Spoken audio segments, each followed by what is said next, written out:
మాట్లాడుతున్నారు. ప్రత్యక్ష ప్రసారం ద్వారా చూద్దాం. మా ప్రాంతానికి ఇవి రావాలి అని చెప్పి ఈ నేపథ్యంలోనే మనందరికీ తెలుసు 2 రోజుల క్రితం కేబినెట్ బిల్లును కూడా డ్రాఫ్ట్ బిల్లును కూడా ఆమోదించడం జరిగింది. ఆ ప్రతి మీ అందరి దగ్గర ఉంది. దాంట్లో ఉన్నటువంటి అంశాలన్నీ కూడా మీకు తెలుసు. అయితే ఈ నేపథ్యంలో ప్రత్యేకించి మాకు బాగా అంటే నేను బిల్లుని చదివి అర్థం చేసుకున్న పిమ్మట నాకు బాధ కలిగించినటువంటి విషయం ఏమిటంటే పోలవరం. ప్రత్యేకించి పోలవరం అన్నది ఈ నేపథ్యంలో ఇటు కోస్తా రాయలసీమ ప్రాంతాలకి ఎంత ఇంపార్టెంటో మనందరికీ తెలుసు. ఈ నేపథ్యంలో మేము ప్రత్యేకించి వారిని అభ్యర్థించింది ఏమిటంటే గవర్నమెంట్ ఆఫ్ ఇండియా కంప్లీట్ సపోర్ట్గా నేషనల్ ప్రాజెక్ట్గా దీన్ని పరిగణించి కంప్లీట్ సపోర్ట్ ఇవ్వమని చెప్పి గవర్నమెంట్ ఆఫ్ ఇండియాని మేము అందరం కూడా అభ్యర్థించాం. కానీ ఇప్పుడు డ్రాఫ్ట్ బిల్లో సబ్మర్జెన్స్కి గురయ్యేటువంటి అంటే ముంపుకి గురయ్యేటువంటి ప్రాంతాలన్నీ కూడా తెలంగాణలో ఉండి ప్రాజెక్ట్ మాత్రం ఇటు మనకి ఆంధ్ర ప్రాంతంలో ఉండటం అనేది నా అభిప్రాయంలో Polavaram will remain a non starter అన్నది నేను అభిప్రాయపడుతున్నాను. ఎందుకంటే ముంపు ప్రాంతం తెలంగాణలో ఉన్నటువంటి సందర్భంలో అక్కడ ఉన్నటువంటి ఏరియాని సబ్మర్జెన్స్కి అంటే వారికి ఉపయోగకరంగా లేదు అనేటువంటి ఒక ప్రాజెక్ట్కి అక్కడ ఉన్నటువంటి ప్రాంతాన్ని ముంపుకు గురి చేసుకుని పోలవరంని సపోర్ట్ చేయవలసినటువంటి అవసరం వారికి ఉండకపోవచ్చు. సో ఆ కోఆపరేషన్ ఎంతవరకు వస్తుంది అనేది నాకున్నటువంటి అనుమానం. అదేవిధంగా ఖమ్మం మొత్తం కాదు బట్ భద్రాచలం డివిజన్ ఖచ్చితంగా ఇటు ఆంధ్ర ప్రాంతంలో చేర్చమని చెప్పి మేము అందరం కూడా అభ్యర్థించాం.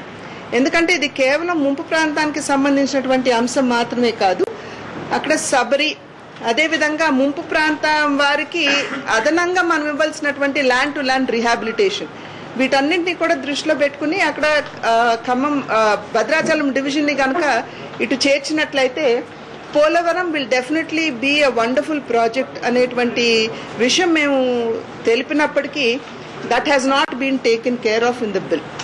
సో ఇది ప్రధానంగా నాకు చాలా మనస్తాపానికి గురి అయినటువంటి అంశం. అదేవిధంగా హైదరాబాద్కి వచ్చేటప్పటికి యూటీ అని చెప్పి మేము అందరం అడిగాం. ఢిల్లీ తరహాలో యూటీ చేయండి అని చెప్పి మేము అందరం కూడా అడగటం జరిగింది. కారణం ఏమిటంటే ఇక్కడ అంటే 10 సంవత్సరాలు లేదా till we construct a capital whichever is the earliest అప్పటి వరకు మాకు అంటే ప్రధానంగా ఇక్కడ నుండి వలస వచ్చి ఇక్కడ స్థిరపడినటువంటి వారందరికీ కూడా ఒక రకమైనటువంటి ముందు అంటే విభజనకి ప్రక్రియ సంపూర్ణమయ్యే లోపు వీరందరికీ కూడా ఒక సైకలాజికల్ సెక్యూరిటీ ఒక సైకలాజికల్ కాన్ఫిడెన్స్ ఇవ్వాలి అని చెప్పి అందరం కూడా అడగటం జరిగింది. ఇవాళ బిల్లులో దాన్ని కామన్ క్యాపిటల్గా వారు డిసైడ్ చేశారు. కామన్ క్యాపిటల్ అనేది ప్రప్రథమంగా రాజ్యాంగంలో లేదు. సెకండ్లీ ఆంధ్ర రాష్ట్రానికి సంబంధించినటువంటి ముఖ్యమంత్రి ఇంకొక రాష్ట్రంలో ఉండి 300-400 కిలోమీటర్ల అవతల్లో ఉన్నటువంటి తన రాష్ట్రాన్ని ఏ విధంగా పరిపాలిస్తారు అనేటువంటి అనుమానం. అంతేకాకుండా అది తప్పకుండా ఆంధ్ర ప్రజల్ని ఆంధ్ర రాష్ట్రానికి సంబంధించినటువంటి ముఖ్యమంత్రిని అవమానపరచడమేననేది నా యొక్క అభిప్రాయం. సిమిలర్లీ లా అండ్ ఆర్డర్ అది గవర్నర్ ఆధ్వర్యంలో ఉంటుంది. గవర్నర్కి 2 సెంట్రల్ గవర్నమెంట్ నుండి అడ్వైజర్స్ ఉంటారు, అడ్వైజ్ చేస్తారు అని కూడా బిల్లో వారు చెప్పడం జరిగింది. లా అండ్ ఆర్డర్ గవర్నర్ చేతిలో పెట్టమనంటే ఇక్కడ ఉన్నటువంటి సామాన్యులకి గవర్నర్ ఎంతవరకు అందుబాటులో ఉంటారు? ప్రతిరోజు they cannot go to the governor.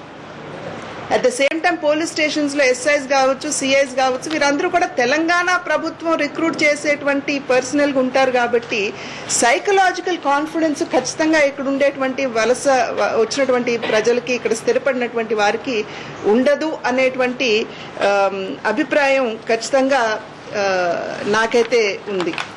అదేవిధంగా ఎడ్యుకేషన్ విద్య మరియు ఉద్యోగ అవకాశాలు ఇవి చాలా ముఖ్యం మన పిల్లలకి. ప్రత్యేకించి హైదరాబాద్ దూరం అవుతున్నటువంటి సందర్భంలో కళాశాలలు కావచ్చు ఉద్యోగ అవకాశాలు కావచ్చు అన్ని హైదరాబాద్ ఈ పరిసర ప్రాంతాల్లో ఉన్నటువంటి నేపథ్యంలో ఖచ్చితంగా మన పిల్లలకి భరోసా కల్పించవలసినటువంటి అవసరం అయితే ఖచ్చితంగా ఉంది. అయితే ఈ నేపథ్యంలో వారు బిల్లో చెప్పారు ఐఐటి కావచ్చు ఐఎం కావచ్చు నైసర్ కావచ్చు ట్రిపుల్ ఐటీ కావచ్చు సెంట్రల్ యూనివర్సిటీ ఇవన్నీ ఇస్తామని చెప్పి వారు చెప్పారు. But at the same time funds ఏ విధంగా ఇస్తారు అని చెప్పి బిల్లు ఎక్కడా కూడా చెప్పడం జరగలేదు. వారు ఏమన్నారంటే 12th and 13th ప్లాన్ పీరియడ్లో వీటిని ఎస్టాబ్లిష్ చేస్తామని చెప్పారు. ఇప్పుడు మనందరికీ తెలుసు సహజంగా ఏంటంటే ప్లాన్ పీరియడ్ ప్రారంభం కాక ముందే ఒక ఐఐటి కానివ్వండి, సెంట్రల్ యూనివర్సిటీ కానివ్వండి, ఎక్కడ పెట్టాలి, దానికి కావాల్సినటువంటి వనరుల్ని బడ్జెట్ చేయడం ఇవన్నీ కూడా జరుగుతుంది. ఇప్పుడు 12th ప్లాన్ పీరియడ్ అంటే 2012 నుండి ప్రారంభమై 2016 సంవత్సరంతో 12th ప్లాన్ పీరియడ్ అయిపోతుంది. ఎక్కడా కూడా మనం దానికి కావాల్సినటువంటి ప్రొవిజన్ కానివ్వండి, బడ్జెటరీ సపోర్ట్ కానివ్వండి ఇప్పటి వరకు చేయలేదు.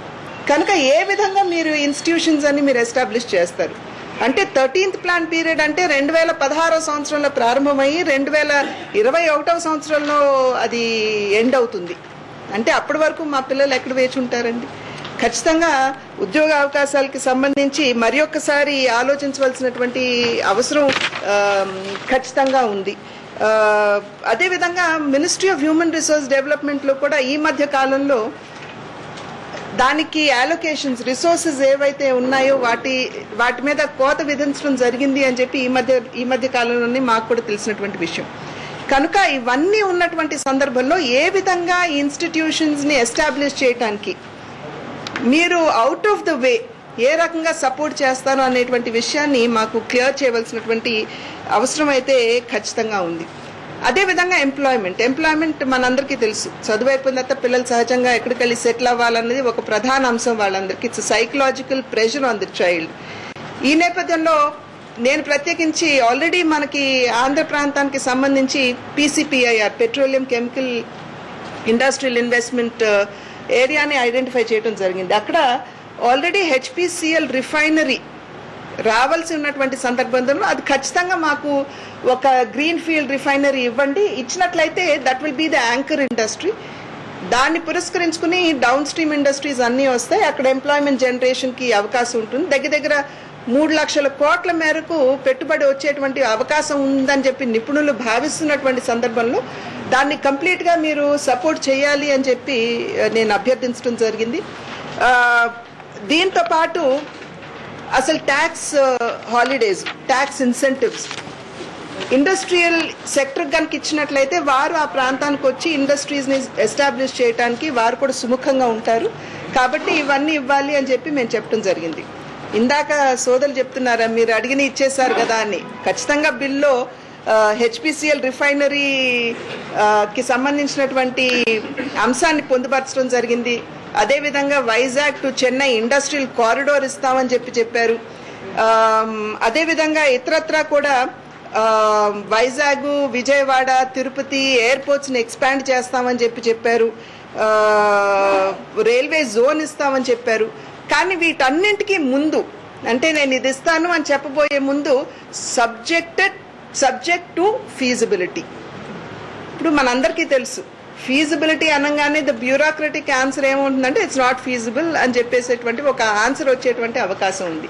So this is not creating confidence in us that ఖచ్చితంగా ఇవన్నీ మాకు వస్తాయి, అక్కడ పారిశ్రామిక పరంగా కూడా మేము అభివృద్ధి చెందగలం అనేటువంటి ఒక నమ్మకం, ఆత్మస్థైర్యం మాకైతే కలగటం లేదు. ప్రధానంగా ఇది చాలా అవసరం. ఎందుకంటే ఈనాడు విభజన ప్రక్రియ ఇంచుమించుగా ఇప్పుడు క్యాబినెట్ అయిపోయింది, ప్రెసిడెంట్ గారి దగ్గర కూడా వెళ్ళిపోయింది. అది ఒక దశలో ఉన్నటువంటి నేపథ్యంలో the residual state of AP ఏదైతే ఉందో ఇప్పుడు ప్రధానంగా అది ఒక అగ్రేరియన్ స్టేట్గా మిగిలిపోయేటువంటి అవకాశం ఉంది. కనుక ఇన్వెస్ట్మెంట్స్ కనుక రాకపోతే అక్కడ ఉన్నటువంటి పిల్లలకి భవిష్యత్తులో ఉద్యోగ అవకాశాలు రావు. కనుక ఖచ్చితంగా ఇవన్నీ కూడా వచ్చే విధంగా మీకు ఇస్తున్నాము అనేటువంటి ఒక నమ్మకాన్ని మాకు ఈనాడు గవర్నమెంట్ ఆఫ్ ఇండియా ఖచ్చితంగా క్రియేట్ చేయాలి. అదేవిధంగా నేను ఇందాక చెప్పాను ట్యాక్స్ ఇన్సెంటివ్స్, దాని గురించినటువంటి ఒక అంశాన్ని పొందుపరిచారు బిల్లు. కానీ ఇప్పుడు మనం ఉత్తరాఖండ్ని కనుక తీసుకున్నట్లయితే అక్కడ ఇండస్ట్రియల్ గ్రోత్ని సపోర్ట్ చేయడానికి 15 years ప్రప్రథమంగా 15 సంవత్సరాలు ట్యాక్స్ ఇన్సెంటివ్స్, ట్యాక్స్ హాలిడేస్ ఇస్తామని చెప్పారు. కానీ అదే 15 సంవత్సరాలని తర్వాత 10 సంవత్సరాలకి ఆ తదుపరి వచ్చినటువంటి ప్రభుత్వం కుదించడం జరిగింది. కనుకనే నేను ప్రత్యేకించి నా నోట్ ఇస్తున్నప్పుడు అష్యూర్డ్ పీరియడ్ ఆఫ్ 15 years కి మాకు ట్యాక్స్ ఇన్సెంటివ్స్ అండ్ హాలిడేస్ ఇవ్వమని చెప్పి మేము అడగటం జరిగింది.